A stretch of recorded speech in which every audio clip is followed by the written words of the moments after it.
swali, Muislamu, nataka niende mbali kidogo zaidi, Muislamu anaweza kuchukua msaada kutoka kwa asiyekuwa Muislamu? Nimeuliza kwanza, je, Muislamu anaweza kuchukua msaada kutoka kwa asiyekuwa Muislamu? Kwa misingi ya dini inafaa asiyekuwa Muislamu atakapokuwa atakusaidia wewe bila ya masharti yoyote katika masuala ya kidini, yafaa kuchukua msaada ule.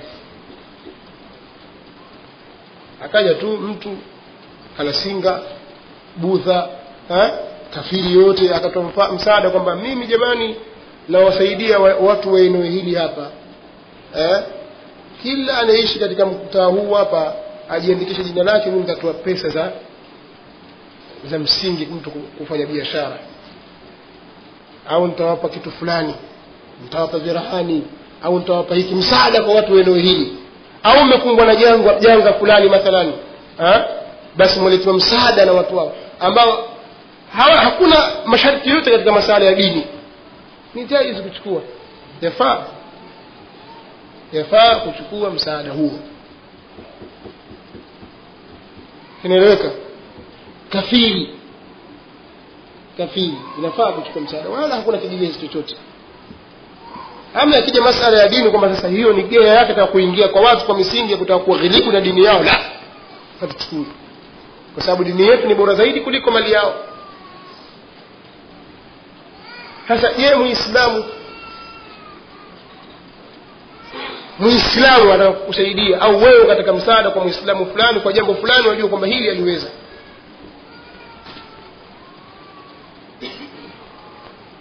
Unanielewa? Lakini hebu angalieni sura ya swali lilivyokuwa au maneno yanavyozungumzwa, kwa sababu al-akhi hapa si kama anazungumza yeye, ni kwamba maneno yanavyozungumzwa, sio? Hebu angalia sura inavyozungumzwa na hali ilivyokuwa, yaani tujalie kwamba hivyo ndivyo kweli, kwamba tunasikia wewe siku hizi mjungu anakwata hapo tu, kwanza hujaendelea mbele tayari patikana marekebisho. Sisi tunaona kwamba, mimi katika msimamo wangu mimi naona kwamba unaweza ukataka msaada kwa kafiri, wacha BAKWATA ambao ni Waislamu, sio unazingatia BAKWATA ni Waislamu, hatuja watoka katika Uislamu. Unaweza kuchukua msaada kwa kafiri, muda wa kuwa msaada huu haugusi masuala hii. Mathalan wewe nyumbani kwako jirani umevamiwa na watu, wanawachuoni utoa mfano kama huu, jirani yako ni kafiri, huku Yahudi yule na hivi, waruhusiwa kupiga kelele ili kusaidia. Shekhe, usihenyeke peke yako, piga kelele jirani ili kusaidia. Kadhalika wewe unaweza kumsaidia katika mambo kama haya. Ni msaada au si msaada? Unaweza ukataka msaada kutoka kwake akakusaidia. Na sio maana kwamba eti barabara hii imejengwa na kafiri fulani, mispiti hii ni haisikani kafiri tuwaone, kwa ni maneno ambayo yanajengwa katika sura za kueneza hali ya uvumi. Sisi nakumbuka mara ya kwanza tuliomba kibali, kwa sababu kwa sheria ya nchi hii huwezi kufanya muhadhara hadharani, sharti uombe kibali. Wacha muhadhara, hata kuswali hadharani ukatumia viwanja vya wazi kama hujaomba kibali, haiwezekani. Au inawezekana huko kwenu nchi hii haiwezekani, si ndio? Sasa sisi kwa njia hiyo tukaona kwamba tufanye muhadhara, tukaomba kibali. Sisi kuna baadhi ya Waislamu na taasisi ya Kiislamu, bali taasisi ya Sunna jinasibisha na Sunna, wameandika barua na kopi tuko nazo sisi, wakapeleka katika wilayani kwa OCD kwamba hao ni watu waovu, watu wabaya, wataleta fujo, damu itamwagika, wakaleta vitisho. Barua ikaandikwa ile kwamba sisi tusipewe kibali. Tushalipia manispaa kwenye jiji tumeshakwenda jiji kulipia kila kitu. Wao wamepeleka barua hiyo sasa kwa kamanda wa polisi wilaya kwamba sisi tusipewe kibali. Kweli tukaletwa barua, na hiyo barua iliyoandikwa ina kumbukumbu namba zake kwamba wenzenu wa taasisi fulani wamesema hivi. Yaani kuna mazungumzo hayo yapo.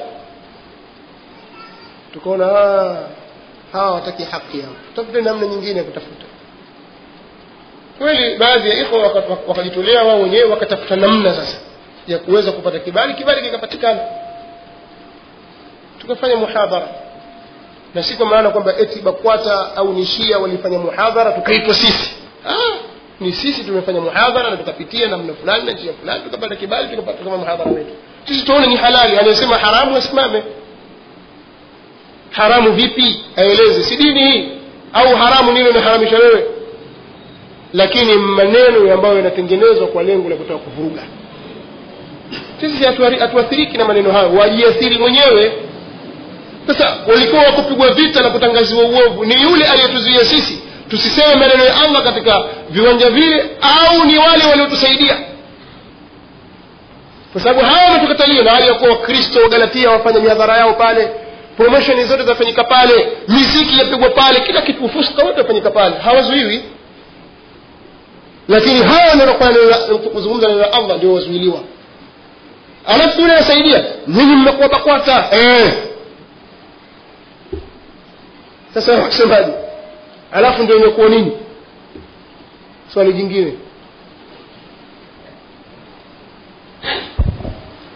Naam, mimi naomba yani kuna shubha mbili ambazo naomba inshallah uzijibu, inawezekana kwa faida kwetu. Shubha ya kwanza, hawa mahizbi ambao wapo dhidi sisi wanasema nyinyi salafia mnadai kwamba da'wa yenu inakuwa na tabia mzuri na vile vile mnataamali na watu kulingana na Qur'ani na Sunna za Mtume sallallahu alaihi wasallam zilizofundisha.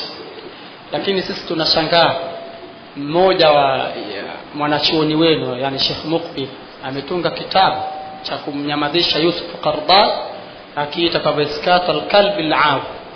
Inakuja swali, je, Yusuf Qaradawi alistahiki kuitwa ni mbwa mwenye kubweka?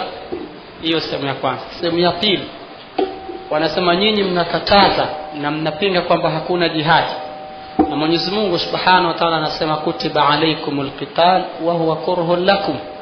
Hata kama jihad imefaradhisha na imeainisha ndani ya Qur'ani na Sunna, nini hukumu ya jihad? Na mfungwa wa kivita anapopatikana sheria zake zifanyaje? Na wapi durusu hizi nyinyi salafia mnafundisha?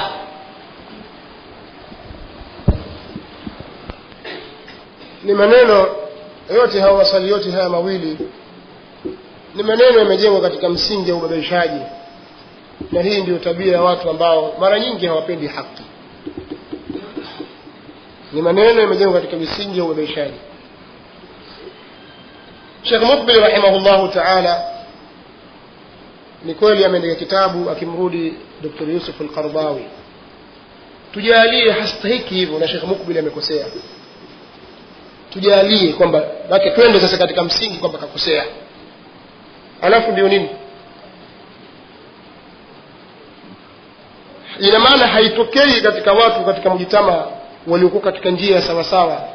Kwa maana ina maana tukisema kwamba fulani salaf ina maana huyu ni maasum? La. Sisi tunasema bali tufikie kusema kwamba maswahaba wote ni waadilifu, lakini hatujasema kwamba wote wao ni maasum. Naeleweka? Hakuna sahaba kazini yani amezini, amefanya zina, hayupo. Tunaye Ma'iz bin Malik alifanya zina katika zama za Mtume sallallahu alaihi wasallam. Nasema yeye ni muadilifu, na alikuja kwa Mtume sallallahu alaihi wasallam akamwambia, ya Rasulullah inni zanaitu fatahhirni. Ya Rasulullah, mimi nimezini, nifanyie tahara, nipige yani kwa maana kwamba nifanyie tahara, mimi nitaharike. Lakini amefanyaje? Nimezini. Na kweli akasimamishwa hadhi, akapigwa mawe mpaka kufa. Lakini amefanya kosa. Sasa kufanya kwake kosa ndio sio mwadilifu? Allah tabaraka wa taala asema, walladhina idha fa'alu fahishatan aw zalamu anfusahum dhakaru Allah fastaghfaru lidhunubihim wa man yaghfiru adh-dhunuba illa Allah wa lam yusirru ala ma fa'alu wa hum ya'lamun. Hizo ni sifa za watu wa peponi. Sababu aya inaanza pale, imeanza mwanzo asema wasari'u ila maghfiratin وسارعوا إلى مغفرة من ربكم وجنة عرضها السماوات والأرض أعدت للمتقين. kimbilieni, fanyeni haraka kukimbilia msamaha na pepo ambayo imeandaliwa kwa wacha Mungu. Allah akaanza kuzitaja sifa za wacha Mungu ambao wao watakwenda peponi, akazitaja sifa zao mpaka afikie kusema ni wale ambao wanapofanya mambo machafu. Simuelewa? hakusema walladhina la yaf'aluna alfahisha, walladhina idha fa'alu fahishatan, na wale ambao wanapofanya mambo machafu au dhalamu anfusahum, au wanapozidhulumu nafsi zao, dhakaru Allah, wanamkumbuka Allah, fastaghfaru lidhunubihim, kisha mtakamsamaa Allah katika madhambi yao. waman yaghfiru dhunuba illa Allah, na ni nani ambaye au hakuna ambaye anaweza kusamehe madhambi illa Allah. wala yusirru, ndio sharti, na wasiendelee ala ma fa'alu, kwa yale waliyofanya, wa hum ya'lamun, na hali ya kuwa wao wanajua. Ni waadilifu lakini wakosea. Sasa tujalie kwamba Sheikh Muqbil akosea na au amekosea katika hili, tujalie naftaridh kwamba hili amekosea, ndio dawa si ya kweli. Na waulizeni swali hili, sio kweli, yani dawa si ya kweli kwa sababu mtu fulani kakosea? Sasa hii ni hukumu ala afrad. Sasa tujalie, tumrudie Dr. Yusuf al-Qaradawi anayosema, nyinyi mwasemaje? Tujalie leo kwamba ni mufti mathalan wa Tanzania au shekhe fulani hapa Tanzania ayasema maneno haya, mtasemaje? Tarehe 24 mwezi wa pili 1426 hijiria, ambayo sawa sawa na tarehe 3 mwezi wa 4 2005.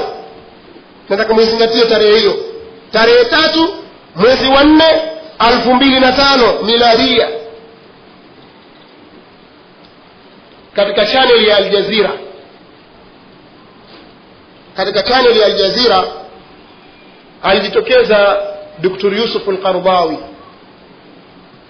baada ya kufariki Pope John Paulo wa pili, Papa John Paulo wa pili.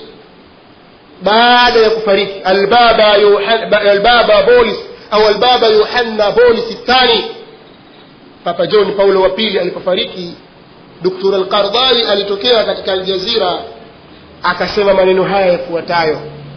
Sasa tujalie si Qaradawi aliyesema, tujalie ni shekhe wa taasisi fulani au wa chama fulani au mufti wa nchi fulani, kama ni hapa Tanzania au Kenya, asema maneno haya.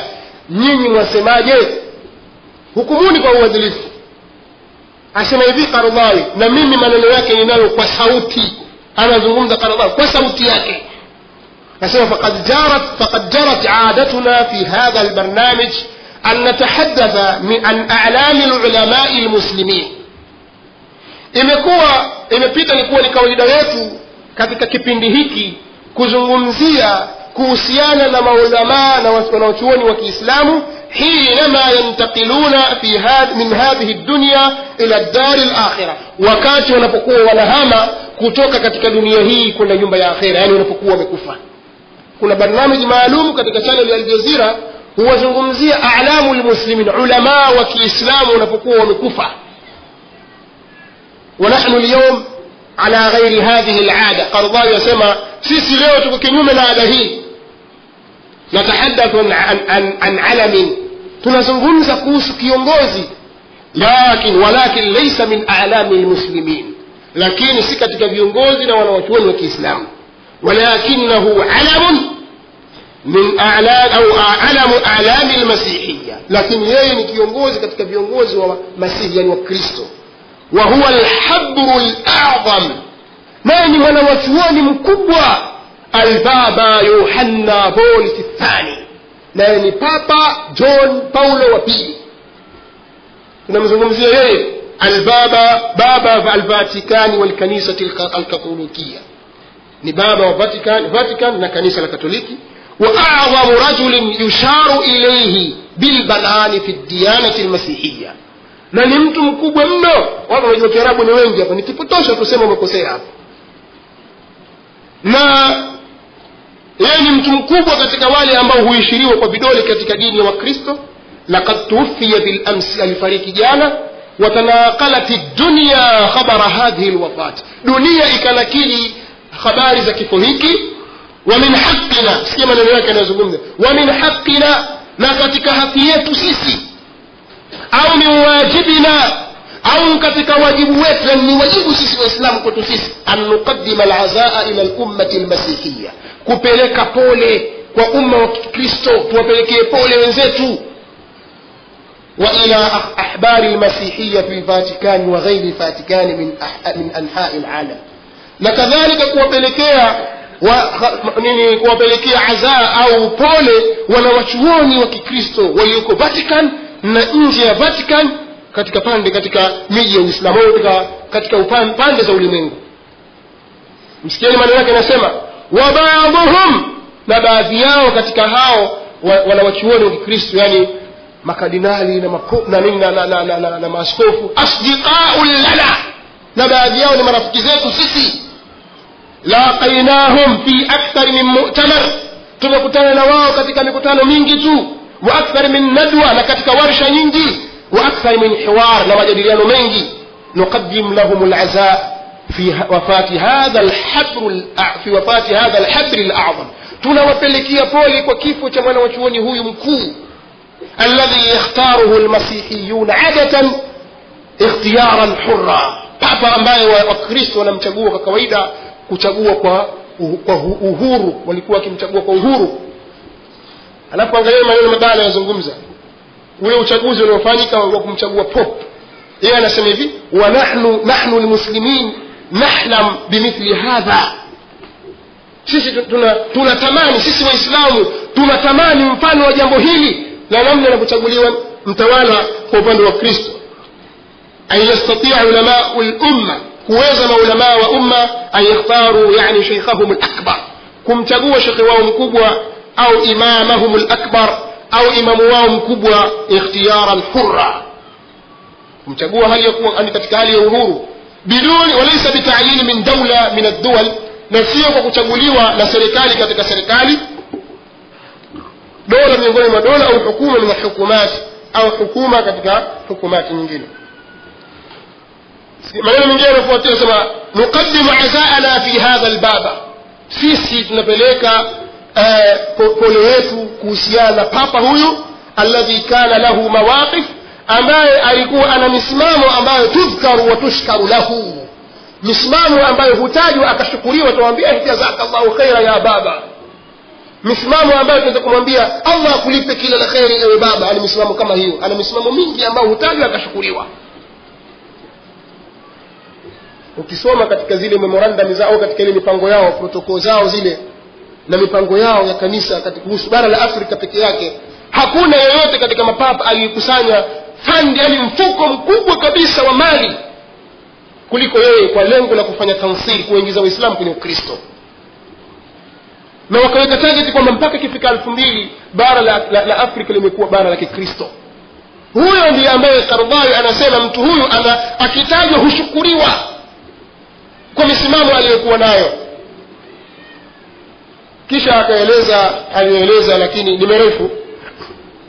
Kisha anasema la nastati'u, baada ya kusema maneno ni mengi, kazungumza maneno mengi ambayo ni nukta kwa nukta, lau kwa kumfuatilia basi tunaweza kumfikisha mbali. Sio hapo kuitwa tu al-kalbu al-awi, anaweza kufikishwa mbali. Sasa anasemaje? la nastati'u illa an nad'u Allah ta'ala an yarhamahu, hatuna la kufanya sisi isipokuwa kumuomba Allah ta'ala amrehemu, wa yuthibahu biqadri ma qaddama min khairin lil-insaniyya, na kumpa thawabu kwa kiasi alichokitanguliza katika khairi za mambo ya kibinadamu, wama khalafa min amalin salihin wa atharin tayyib, na yale aliyoyaacha katika athari nzuri na amali njema. Sasa Sheikh Mukbil akimuita al-kalbu al-awi, mada ايش المشكله دي؟ kuna mushkili gani? Yani kuna matatizo katika hili. Sasa tujalie kwamba aliyefanya hivi, tujalie ni mufti wa Tanzania.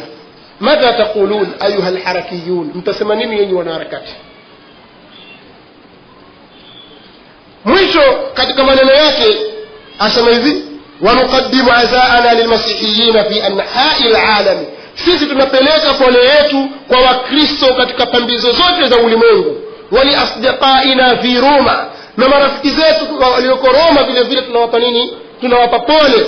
wa asdiqaina fi jumuiyyati Sant'Egidio fi Roma, kadhalika marafiki zetu walioko katika jumuiya hiyo walioko katika Roma. wa nas'alu Allah, sikiza maneno, na tunamuomba Allah ayu'awwidha al-ummata al-masihiyyata fihi khaira, Allah auwekee badali umma wa kimasihi, badali yake aje mtu bora kuliko yeye, aje papa mwingine alikuwa na juhudi kuliko yeye.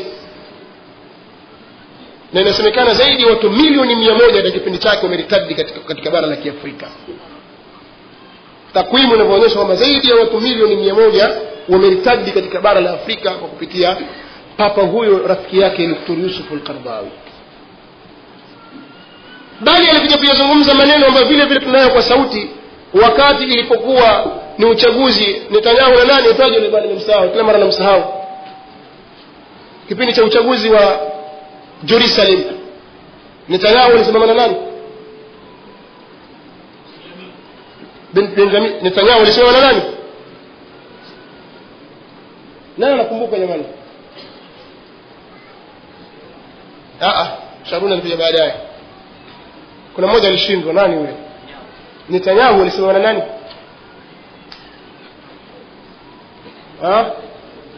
Ehud Barak. Uchaguzi ule ulipopita, Netanyahu alishinda kwa kishindo, alishinda kule. Dr. Yusuf al-Qaradawi akasimama katika msikiti wake kule Qatar, maana yake iko Doha, Qatar, juu ya mimbar. Akauelezea uchaguzi namna ulivyokwenda, ulivyokuwa na insafu. Sisi Waarabu nasi tunatamani kuwa kama vile, sio watu wanafanya hivi, wizi, ghishi, khiana. mwisho akafika kusema law anna Allah a'rada nafsahu ma hasala hadhihi an-nisba, law anna Allah a'rada nafsahu ma hasala hadhihi an-nisba, kwamba lau Mwenyezi Mungu yeye mwenyewe angeingia katika uchaguzi huu asingepata asilimia ile. Wanawachuoni walipopeleka maneno haya wakaambiwa hii ni ridda, mtu huyu amepatwa na ridda, maneno haya yamtoa mtu kwenye Uislamu, kwa hiyo takikana yustatab. Ni maneno yanazungumza sasa. Akiambiwa ni al-kalbu al-awi, ايش المشكله فيه؟ mushkili uko wapi? au sisi tufahamu sasa haya ni machache, ni faidh ni ghaidh min faidh, ni tone tu katika mafuriko. Hili ni tone katika mafuriko, lakini ana balaya wa ajaib, sijaona mfano wake.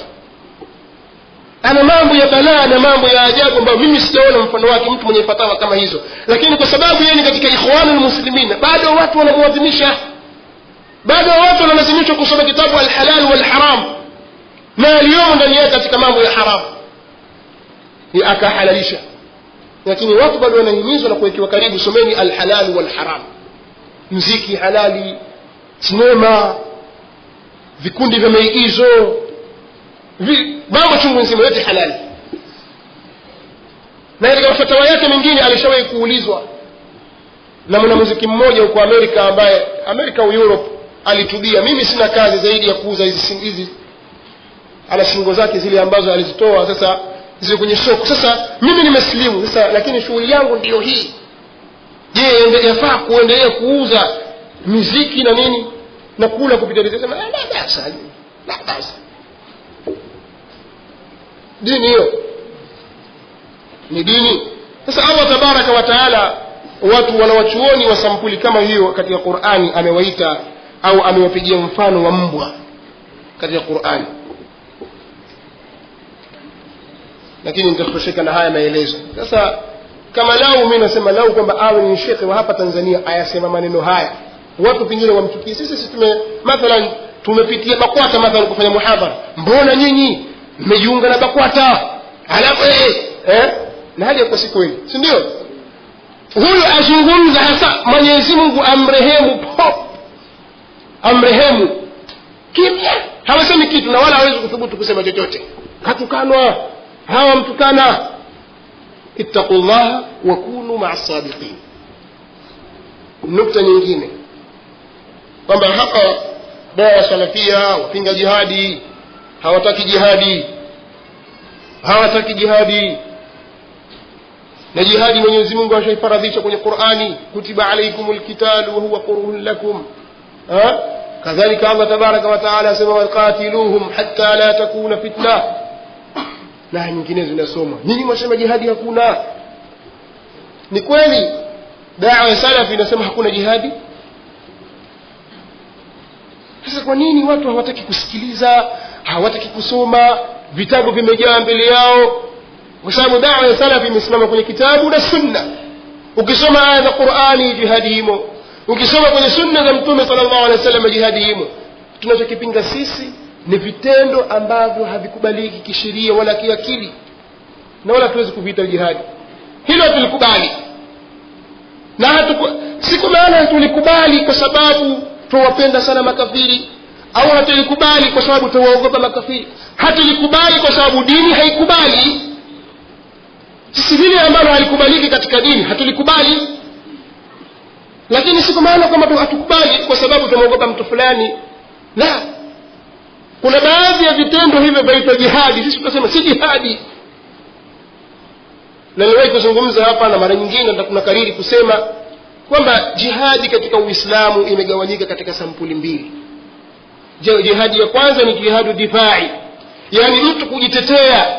Jihadi ya mtu kujitetea iwapo atakapokuwa amevamiwa na maadui mpaka ya kuchukua mali yake au kuiua nafsi yake, sheria inamwambia kwamba ajitetee. Au watu wamevamiwa katika mji wao na maadui, wasilale kwamba sisi waacheni tu kama ng'ombe, wacha wachukue, wacha chukua wanawake, wacha wachukue. Piganeni, kwa maana kwamba mzihami nafsi zenu, mnihami mali yenu. Hii inakubalika kisheria, na huu ni msingi katika sheria. Hakuna anaweza kupinga jambo kama hili. Hakuna Muislamu aliyekuwa na imani ya kweli na ufahamu sahihi anaweza kupinga jambo hili. Moja, kuna jihadi inaitwa jihadu mtalabi. Jihadu talabi ni ile jihadi za Waislamu watoka wanakwenda katika miji ya kikafiri. Wakifika katika miji ile wanafikisha ujumbe kwamba silimuni mtasalimika, au lipeni jizya au vita. Sasa hii ina masharti yake. Lazima kuwe na imamu almuslimin, watu wawe na kiongozi Muislamu, Waislamu wawe na nguvu za kuweza kupambana, za kiteknolojia na nguvu za kiimani. Teknolojia lazima iwepo na imani, lakini imani ndio jambo la kwanza. Ikiwa kuna udhaifu katika hayo, katika mambo yote mawili, lazima watu wafanye subira katika hili. Na hili ndio tunawaambia Waislamu, kwamba watu wafanye subira katika hilo. Hawana uwezo huo, ndio pale waambiwa wapinga. Na hasa walipolenga ni kuhusiana na vitendo vya kulipua. Sisi tunasema hivi, kwa mujibu wa da'wa yetu, hatuogopi yoyote, tunazungumza kwa sababu ni dini. La nakhafu billahi lawmata la'i. Vitendo vya mtu Muislamu akavaa bomu au akatega bomu kwenye gari au kwenye pikipiki au kwenye nyumba, alafu akakimbia wakafa watu wasiokuwa na hatia, pengine Waislamu na wasiokuwa Waislamu, kwa sababu si kila Muislamu, sio kila ambaye si Muislamu ana haki ya kuuawa. Vitendo kama hivi havikubaliki Kiislamu, havikubaliki. Sasa ukisema hivyo wakwambia apinga jihadi. Sasa mnataka nini? Kwani sisi Waislamu hatuna wanawachuoni? Hatuna maulama wenye kutoa fatwa katika dini? Au kila mmoja iko huru kusema analotaka? La, si kwamba kila mmoja iko huru. Mwenyezi Mungu subhanahu wa ta'ala aelekeza kwenye Qur'an, fasalu ahla dhikri in kuntum la ta'lamun, waulizeni watu wenye ujuzi, wenye ilmu, ikiwa nyinyi hamjui. Nadhani hili liko wazi, waulizwe wenye kujua. Sasa wenye kujua wanaeleza nini? Muislamu kufanya vitendo kama hivi katika masala ya dima. Tujalie mathalan kuna Mayahudi 20 wako sokoni na Waislamu na wengineo. Wewe utakuwa wale Mayahudi ukajifunga mabomu au ukatega bomu mahali, ukawapata hao Mayahudi 20, na hao wauza vitunguu Waislamu na wauza nyanya wamekukosa nini? Na damu zao utakwenda kuzilipa vipi? Au ni bure tu kama mambo yatakuwa yamepita alafu basi? La, mambo yanakwenda kwa nidhamu, kwa utaratibu, kwa njia sahihi. Kwa lazima kuangaliwa mambo kama haya, si masala ya mchezo ndugu zangu. Kadhalika yaangaliwe maslahi yanayopatikana kwa kufanya hivyo. Je, sisi tukifanya vitendo kama hivyo ni maslahi kwa dini, kwa maana kwamba dini yetu yapata nguvu kwa matukio kama haya? Mfano matukio ya Dar es Salaam, matukio yaliyotokea Nairobi na sehemu nyingine za Waislamu sio kwa Waislamu, je, yana maslahi na dini? Kwa maana kwamba Uislamu utakuwa ndio umesonga mbele, kwa sababu lengo la jihad ni kupeleka mbele Uislamu. Sasa je, hili linapeleka mbele Uislamu? Kadhalika kuangalia mafsada yanayopatikana baada ya hapo, ufisadi na ubaya unaokuja baada ya hapo. Huyo unampiga, kama pengine umempiga kwa ganda la chungwa au kwa la embe au umempiga kibao, ni mtu ameshika panga mkononi au ana mashine, ana silaha ya moto, ushamchapa kibao. Je, madhara yanayokuja kwako wewe utaweza kuyatahammali? Unaweza kuyavumilia madhara haya? Unaweza kukabiliana nayo? Tayeb, ushamlipua sasa huyo Marekani, ushamlipua. Je, unaweza kupambana na natija yake? Waislamu tumeweza hilo? Matokeo yake tunaona kwamba wale wenye kufanya yale wamekimbia, wengine wamekimbia wamekwenda huku na huko, si ndio? Na ile jihadi wakimbia nini? Si jihadi? Mbona wakimbia? Alafu hawa waliobaki nyuma sasa wamwachia nani? Dada, mama, mke, wawachia nani? Kwa sababu watakuja kufunuliwa, watapekuliwa, kila wanachokitaka watu wao watakifanya. Wewe huko wakati huo. Kadhalika madhara kwa Waislamu wengine, kama kulikuwa kuna juhudi za dawa zinafanyika, kila kitu ogopa ugaidi. Hata vijikazo vifupi hao na videfu hao na magaidi hawa. Ukienda mahali watu watisha, watu wengine wakungua tu ndevu zao kwa unajua bwana sasa hivi mambo sasa hivi nini? Siwezi kukabiliana sasa nini sasa? Mashirika mangapi yamefungwa ya misaada? Mimi nasema kama anavyosema Sheikh Al-Albani rahmatullahi alayhi, anasema mimi nina wasiwasi na wenye kufanya vitendo hivi. Kama sio majahili basi ni vibaraka watumiwa na Myahudi. Kama mtu si jahili anafanya hivi, basi huyo ni kibaraka atumiwa na Wayahudi. Kwa nini mtafanya vitu namna hii vya hatari ambavyo vitasababisha madhara kwa Waislamu, alafu anafanya kwa ujinga? Leo mtu anaishi katika nchi kama ambayo ina usalama na ulinzi wa hali ya juu, eti Muislamu ajifanisha na Muislamu anakwenda kutega bomu katika treni au katika basi, na hali ya kuwa wajua kwamba wao ni madhaifu katika nchi hiyo, hawana uwezo. Ni kwamba atakuwasababishia madhara Waislamu wasifanye chochote. Si Myahudi huyo au jahili? Kama si jahili ni Yahudi katumwa. Sasa tunapoyapinga maneno haya na vitendo hivi, dawa salafia yapinga jihadi, ittaqullaha wa kunu ma'as sadiqin. Lakini tunawaambia sisi hatuwezi kudhurika na maneno yanayozungumzwa na watu. Allah tabara, Mtume sallallahu alaihi wasallam akashatabiri katika hili, na watu kapata kafara ya Allah tabaraka wa taala, la tazalu ta'ifatun ala alhaqqi dhahirin, halitawacha kuwa kundi katika umma wa Muhammad sallallahu alaihi wasallam ni kwenye haki, hali ya kule ni kudhihiri. la yadhurruhum man khadhalahum wala la yadhurruhum man khalafahum wala man khadhalahum, hawatodhurika na maneno, hawatodhurika na vitimbi na hila za wale ambao wanawapinga, wala wale ambao wanadhihirisha kuwanusuru wanafikisha wakawaacha. Kwa sababu kuna mukhalif, ni yule mtu anakupinga dhahiri shahiri, alafu kuna mtu mwingine ni mukhadhil, aifanye pamoja na wewe lakini ni adui. Ikifika mahali sasa kuona kwamba anakuingiza katika matatizo, anakuingiza hapo na kukwepa, huyu ni mukhadhil. Kwa hiyo watu hawatoweza kupata na ila zozote na hizo. In tasbiru wa tattaqu la yadhurrukum kaiduhum shay'a, iwapo mtasubiri mkafanya uvumilivu na mkamcha Allah, hamtodhuriwa na vitimbi vyao kitu chochote. Kwa hiyo dawa yetu tutasema inakwenda katika misingi ya ilmu na sio misingi ya jazba, na tunasema kila kitu kinakwenda kwa wakati wake na hali zake na taratibu zake Kiislamu. Waislamu hawendi katika mambo yao, hawapeleki kivolewa kiujinga, hawapeleki namna hiyo. Kwa hiyo atakiona kwamba hivi tunavyofanya ndio Uyahudi kwa mtazamo wake yeye, basi huu ni mtazamo wake yeye, na sisi tunamtazama kwamba yeye ni kibaraka wa Yahudi au jahili. Umefahamika jamani? Nasema tena kwamba sisi hatuzungumzi maneno haya kwa sababu tumeogopa mtu. Tunazungumza kwa sababu ni dini. Hatukubaliani na vitendo kama hivi vinavyofanyika katika ulimwengu bila ya haki. Kuna watu wengine wanakuambia sasa leo Marekani Afrika awapiga watu, awaua Waislamu, awafunga. Nataka nizungumze maneno lakini lugha yake kidogo ni nzito, lakini nataka niweke wazi. Kwa mvumilie. Wenyewe wasema hashakum si matusi.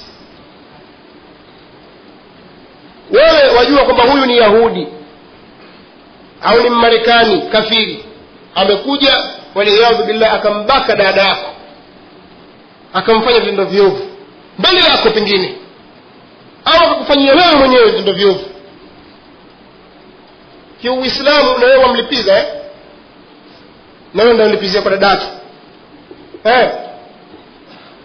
takuaje bwana, na mimi namlipizia, nambaka dadake na wewe. Ndio Uislamu. Ina maana kwamba idha asau asana, wao tufanye vibaya sisi tufanye vibaya, si ndio? Idha asau ahsanna, wakifanya wao vibaya sisi tutafanya uzuri, tutalipiza. Sitaambia watu wanafanywa mambo mabaya kabisa wanaume, sasa na wewe utakwenda kulipiza kwa wanaume wao? Bisa ma qultum in qultum na'am, ni uovu utakaokuwa mtakaosema ikiwa mtasema ndio.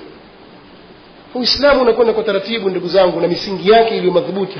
Hatuendi kijazba, tunakwenda hatua baada ya hatua. Hatua ya kwanza ni kuelimisha watu na kuhimiza watu subra. Tutakapokuwa sisi tumevamiwa katika majumba yetu, katika nyumba zetu kwa dhulma, tuambe tujitetee, lakini kuanzisha fitna